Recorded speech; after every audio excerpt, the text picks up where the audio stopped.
این داستان فیلماییه که بعد 80 سال گوشه انباری پیدا شدن. فیلمایی که 80 سال جزی خاطره چیزی ازشون وجود نداشته. فیلمایی که به عنوان اولین تصاویر سینما ایران شناخته میشن. این داستان این فیلم هست.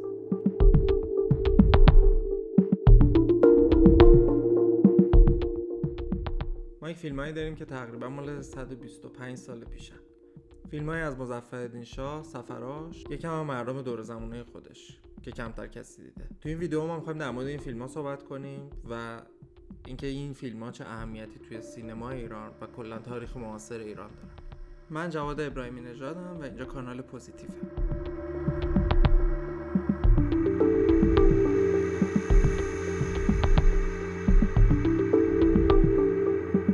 داستان ما از اینجا شروع میشه. فرانسه، اوایل تابستون 1900. مظفرالدین شاه توی سفر اولش به فرنگه. احتمالاً یه جایی تو اتاق هتلش گوشه تختش نشسته و منتظره که بیان صداش کنن تا بره طبقه پایین توی کافه هتل و چیزی که بهش میگن سینماتوگراف رو تماشا کنه. اینکه اون روز مظفرالدین شاه دقیقاً چه فیلمی دیده یا فیلم کیو دیده خیلی مشخص نیست. خیلی هم مهم نیست. چیزی که اینجا مهمه اینه که مظفرالدین شاه شیفته این سینماتوگراف و این پدیده جدید میشه. بلافاصله به میرزا ابراهیم خان عکاسباشی دستور میده که یه دونه از این دوربین با همه متعلقاتشو براش بخرن. اولین تصویری که ما داریم توی جشن گل در شهر استوند بلژیک. تاکید می‌کنم این اولین تصویری که ما داریم، یعنی ممکنه قبل از این هم تصویرهایی وجود داشته یا گرفته شده که به دست ما نرسید، یعنی نابود شده یا گم شده یا هر اتفاق دیگه براش. به هر حال این تصویری که ما داریم که این تصویره به عنوان اولین تصویر تاریخ سینمای ایران شناخته میشه. این تصویر روز و تاریخ دقیقی هم داره. 18 آگوست 1900 یا 27 مرداد 1279 شمسی. بعد این در طول سفر تصویرهای زیادی از مظفرالدین شاه گرفته میشه که توی همش توی دوربین خیره نگاه میکنه و یه حالتایی از مریضی هم توی چهرهش معلوم. بعد از این سفر و توی 6 سال بعدش که مظفرالدین شاه زنده است تا میتونسته تصویر گرفته از خودش، دوستاش، نوکرا و چاکراش، بعضی وقتا هم از رعیت اطراف کاخش. تصویرهایی که تعدادیش به دست ما رسیده ولی تعداد زیادیش هم از بین رفته.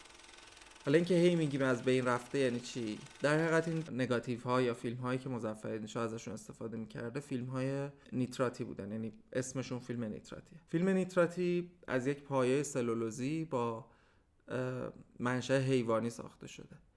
همین باعث میشه که استعداد خیلی زیادی توی آتیش گرفتن داشته باشن. مسئله دوم اینه که این فیلم‌ها خیلی تجزیه پذیرن، یعنی اینکه خیلی راحت بر اثر گذر زمان ممکن از بین برن، به هم بچسبن یا خشک بشن یا اتفاقایی مثل این. مثلا این فیلمایی که ما داریم ازشون صحبت میکنیم در حقیقت بعد از 80 سال اکثرشون هم چسبیده بودند و خوش شده بودن، یعنی با یه لمس کوچولو ممکن بود به کلی پودر بشن. به هر حال تعداد زیادی از این فیلم‌ها نابود شده در کنار اینکه تعداد زیادیش هم گم شد. حالا سوال اینه که چجوری ممکنه گم بشن؟ خب ممکنه که گم بشن. در حقیقت این فیلم‌ها توی سال 1361 به صورت کاملا اتفاقی توی آلبوم خانه کاخ گلستان پیدا شدن. به نظر میاد که جای درستی بودن ولی حضورشون اونجا توی اون زمان کاملا اتفاقی بوده. چند سال قبلش توی یک انباری یا یک زیرزمینی از کاخ بودن که حالا تصمیم گرفتن این جعبه رو فقط منتقل کنن به آلبوم خونه بدون اینکه درشو باز کنن. قصه پیدا شدنشون هم اینجوریه که دکتر شهریار عدل، باستانشناس و پژوهشگر، برای تحقیقی که داشته در مورد یک بنای تاریخی میکرده اجازه میگیره که از آلبوم خانه کاخ گلستان استفاده کنه. اون توی این تحقیقاتی که داشته میکرده بعد از احتمالاً چند روز یا چند هفته متوجه یه جعبه کنار دیوار نمناک آلبوم خونه میشه. پرسجو که میکنه که توی این جعبه چیه هیچ کس نمیدونه و هیچ کس هم براش خیلی اهمیتی نداشته که در اونو باز کنه ببینه توش چه خبر. به هر حال به اصرار دکتر عدل در جعبه رو باز میکنن و میبینن که بله توش تعداد زیادی نگاتیو نیتراتی وجود داره به همراه چند تا شیت شیشه عکاسی. دکتر عدل سریعا با آقای دکتر عالمی تماس میگیره که اون موقع مسئول لابراتوار صدا و سیما بود. فیلم‌ها رو با هزار دردسر منتقل میکنن صدا و سیما که بتونن به یه نحوی این تصویر اینا رو مشخص کنن و بتونن اسکنشون کنن یا کاری براشون بکنن. همونجا متوجه میشن که این فیلم‌ها اینقدر فاسد شدن که به هم چسبیدن و خوش شدن و کوچکترین دستی که بهش میزنن فیلم‌ها از بین میره. برای همین تصمیم میگیرن اصلا به فیلم‌ها دست نزنن، یعنی بهترین تصمیم ممکن رو میگیرن. برای این فیلم ها میمونه همون شکلی که بوده، میمونه یه گوشه، حالا این دفعه توی صدا و سیما. و توی سال 1379 یعنی دقیقاً 100 سال بعد از روزی که اولین تصویر گرفته شده، این فیلم ها باز به همت دکتر عدل فرستاده میشن به مرکز سینماتوگراف فرانسه که کارش ترمیم و احیای این فیلم ها بوده. اونجا به هر حال از تعداد زیاد فیلمی که میفرستن، بعد یه مدت، بعد حدوداً 1 سال، حدود 48 دقیقه فیلمو میتونن نجات بدن و ترمیم کنن. این فیلمو ترمیم میکنن، از روش نگاتیو دیگه میکشن و بعد اسکن میکنن و این اسکن چیزیه که الان تو دست ماست.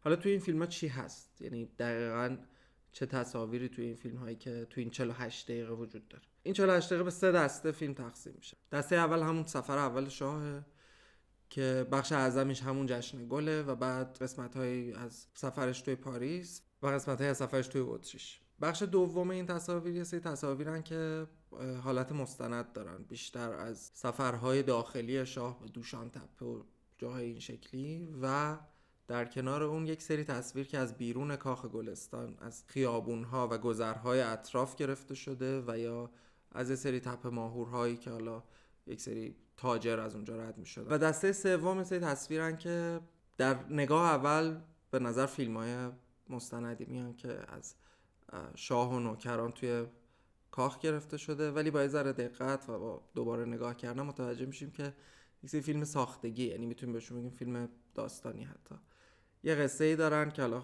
قصه خیلی تونک ولی خیلی شبیه کمدی‌های اسلپستیک و کمدی‌های اولیه سینماست. حالا اینکه آیا اینا اون فیلم‌ها رو دیدن و خواستن اونا رو باز تولید کنن یا از ذهن مسحک پرور خودشون در اومده رو خیلی نمیدونیم. چیزی که تو این تصویرها جالبه، تو این دسته سوم، اینه که بعضی از این تصویرها که خود مظفرالدین‌شاه توش نیست، توسط خود مظفرالدین‌شاه کارگردانی شده. این باز این تصویرها رو برای ما میتونه جالب‌تر کنه. خب این فیلم‌ها به این 3 دسته تقسیم میشن. ولی حالا یه سوال مهم: آیا این فیلم‌ها تأثیری روی سینما ایران گذاشتن؟ یعنی ما میتونیم بگیم که این فیلم‌ها شروع یا نقطه آغاز سینما ایرانن؟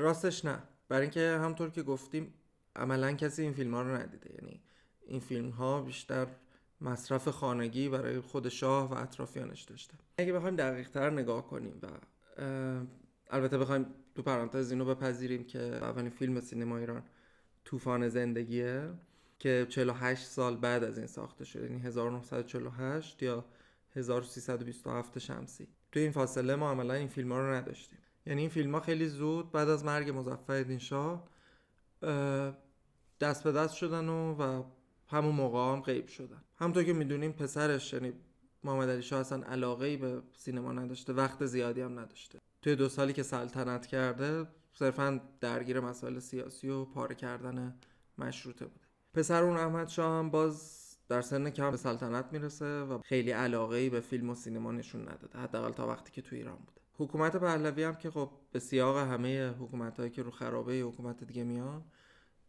تصمیم میگیره که اگر چیزی به شکل دستاورد، حالا اگه اینا دستاوردی باشن واقعا، تصمیم میگیره چیزی اگر به شکل دستاورد از حکومت قبلی وجود داره خیلی در مورد صحبتی نکنه و سعی کنه که اونا رو از حافظه پاک کنه. به همین دلیل به ذرس قاطع میتونیم بگیم که کسی این فیلم‌ها رو ندیده یا اصلا تا یه مدت طولانی از وجودشون باخبر نبوده.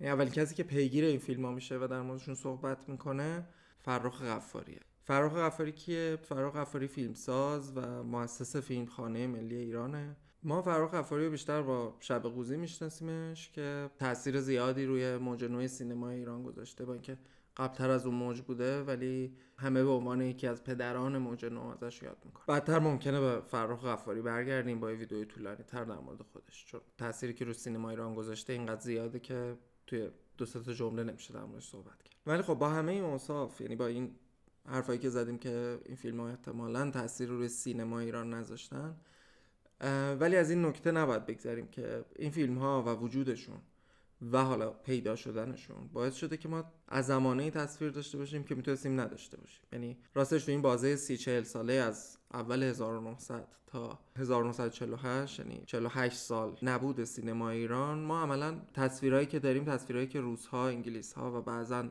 آدم‌های دیگه از کشورهای اروپایی از ما گرفتن.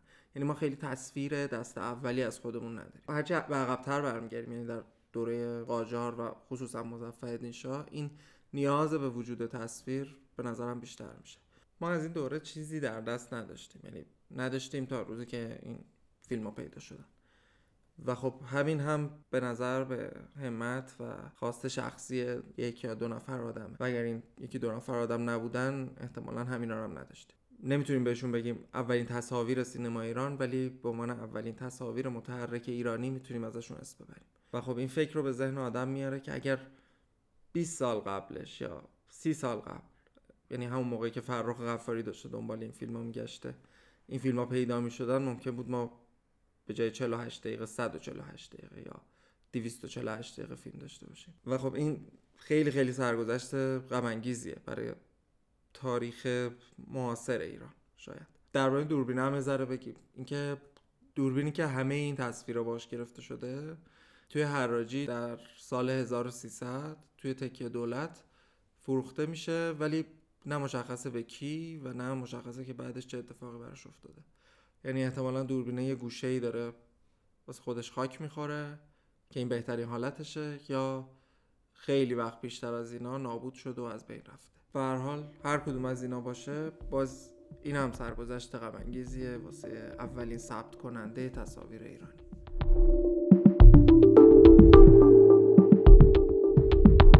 خوشحال میشیم ما رو سابسکرایب کنین و اگر دوست دارین به دوستانتون معرفی کنین. این تازه شروع کانال ماست و قراره توی این کانال در مورد سینما ایران و احتمالاً چیزایی که در موردشون صحبت نشده یا کمتر صحبت شده حرف بزنیم.